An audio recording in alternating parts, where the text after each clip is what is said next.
Hello, c'est HR, votre chroniqueur. Alors aujourd'hui, je vais vous parler du dernier opus de la saga Indiana Jones et le cadran de la destinée.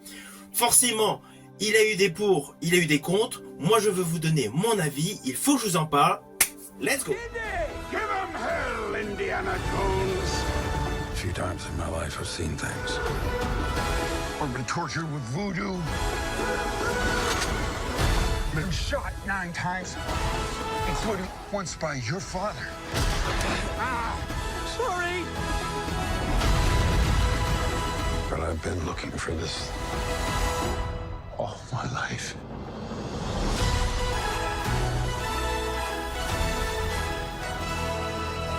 Alors, avant d'entrer plus en détail sur le Indiana Jones 5e opus de la saga, il ne faut pas oublier qu'il y avait eu en 1981 les aventuriers de l'Arche perdue. After that truck. Oh, I don't know. I'm making this up as I go.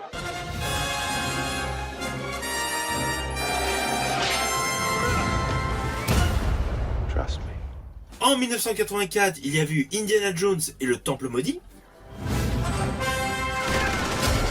I don't want to go! You know how to fly, don't you? No, do you? He's crazy! I thought archaeologists were always funny little men searching for their mummies. Mummies. En 1989, Indiana Jones et la dernière croisade. In the belly of that steel beast. Dad! Junior!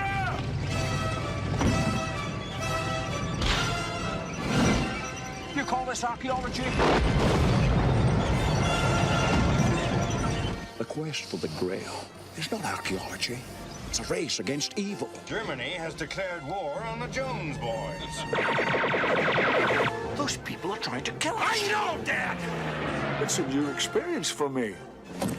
Happens to me all the time. Indiana Jones and the Last Crusade. En 1992 et 93, 2 saisons des aventures du jeune Indiana Jones. D'ailleurs, Harrison Ford était apparu dans la première saison au 5e épisode qui avait pour titre Le mystère du blues. Visited hundreds of fascinating places and lived a life beyond imagination. All before the age of 21.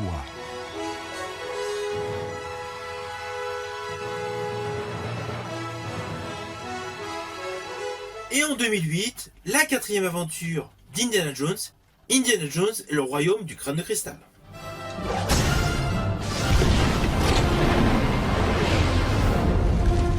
Come on, genius. Faster! Go back! Well, what's he gonna do now? I don't think he plans that far ahead. Oh! I'd cover my ears if I were you.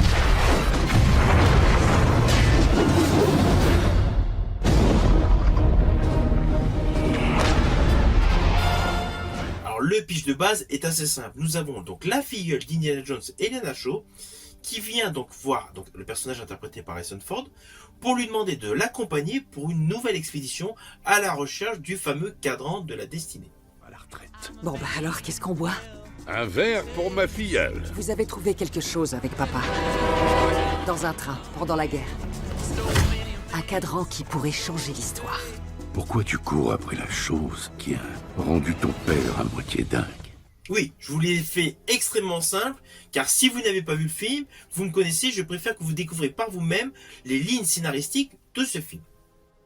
Alors malgré que l'histoire se déroule théoriquement en 1969, où on retrouve donc un Harrison Ford vieillissant, la scène d'ouverture du film se déroule durant la Seconde Guerre mondiale. De ce fait, nous découvrons Indiana Jones, donc Harrison Ford, rajeuni de manière informatique. Alors j'estime que c'est une bonne idée. C'est une bonne idée parce que ça permet de se remettre dans le contexte. Et selon moi, les meilleurs épisodes de la saga, donc Indiana Jones, sont le premier, Les Aventuriers de l'Arche perdue, Indiana Jones et la dernière croisade, deux Indiana Jones où il y avait une corrélation avec les nazis. Donc sur le fond, c'est de bon augure de retrouver les nazis pour ce nouvel opus de la saga. Alors oui, certains ont dit que certains effets spéciaux, dont le rajeunissement d'Harrison Ford, n'étaient pas forcément au point. il y a des petites failles, c'est clair, surtout lorsque l'on s'amuse à faire des pauses lorsqu'on le regarde par le biais d'un Blu-ray. Mais honnêtement, ça passe. Il faut passer outre le fait de ce petit détail visuel qui au final n'est pas de grande importance. Ensuite, au fur et à mesure du déroulé de l'histoire, les différents arcs narratifs liés au cercle familial sont cohérents. D'ailleurs, sur le fond, ce 5e opus est véritablement une suite scénaristique des opus précédents. On n'est pas dans un registre hors sujet. Alors oui, le fait d'impliquer à fond sa famille, de faire revenir des personnages récurrents, on est d'accord, James Mangold joue à fond sur la nostalgie. James Mangold, dans la majorité de ses films, a toujours voulu faire un petit clin d'œil aux opus précédents d'un film dans lequel il faisait une suite. C'est un peu la patte de James Mangold dans ses films. Il aime bien toujours faire des petits clins d'œil lorsqu'il réalise un film par rapport à une saga existante. Je pense notamment à Logan. Whatever it is you think I am. She needs our help. Someone will come along. Someone has come along. Néanmoins, mon film préféré réalisé par James Mangold n'est autre que Copland avec Sylvester Stallone, Robert De Niro, Ray Liotta.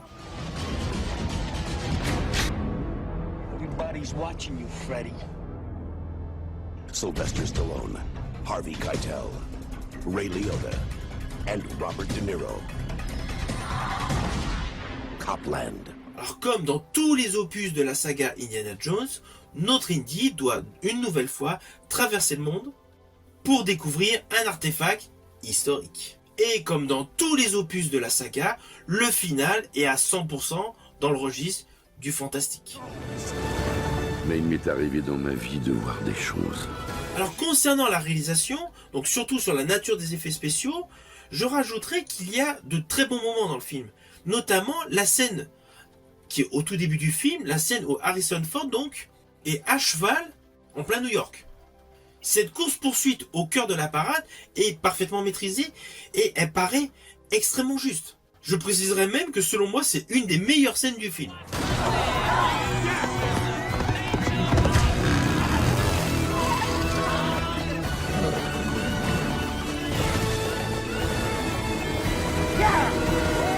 En dehors de cette belle scène que j'ai particulièrement aimée, il y a des apparitions de personnages emblématiques ou de personnages inattendus qui agrémentent, qui donnent une plus-value au film. Je pense principalement à l'apparition d'Antonio Banderas en vieux loup de mer. Alors c'est un film qui a subi de nombreuses critiques négatives, mais honnêtement je ne comprends pas pourquoi. Car sur le fond, oui, il y a certains CGI qui sont de moyenne qualité. Oui, cet opus comporte certains défauts visuels.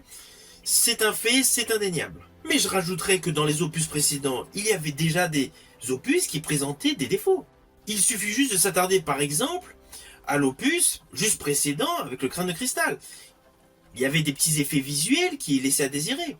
Sur le fond, personnellement, je pense que beaucoup de personnes attendent trop de leur personnage favori. Et c'est vraiment dommage. Car honnêtement, une fois que vous découvrez ce film au calme, en oubliant toutes les critiques négatives, vous êtes obligé de faire le constat suivant. Cet opus est meilleur que le précédent. Là-dessus, on ne peut rien dire. Cet opus est 100 fois supérieur au précédent. Alors oui, mes préférés restent tout de même le 1 et le 3. Mais je suis désolé, l'épisode 5 est meilleur que l'épisode 4. Le film de James Mangold respecte tout simplement l'héritage d'Indiana Jones. J'ai pris 9 balles. Non, une fois par ton père. Ah, Je suis désolé.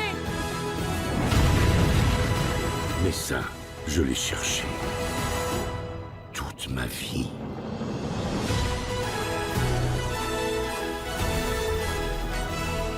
Alors au final, c'est un film que je vous invite à découvrir, si vous ne l'avez pas vu. Mettez de côté tout ce que vous avez entendu de négatif sur ce film, ou tout ce que vous avez pu voir de négatif sur les réseaux sociaux. Faites votre propre opinion. Je ne dis pas que j'ai forcément la meilleure opinion, mais j'estime que pour un film qui clôture une saga qui s'est étalée sur plusieurs décennies, il faut vraiment revoir le film au calme. Et vous allez vous apercevoir, et ça, selon moi, c'est une évidence, ce 5e opus de la saga Indiana Jones est meilleur que le 4e opus de la saga Indiana Jones. James Mangold à respecter tous les codes du genre, James Mangold a réussi à clôturer dignement la saga Indiana Jones. Si ma chronique vous a plu, n'hésitez pas à la liker, à la partager. Quant à moi, je vous dis à bientôt pour une prochaine vidéo.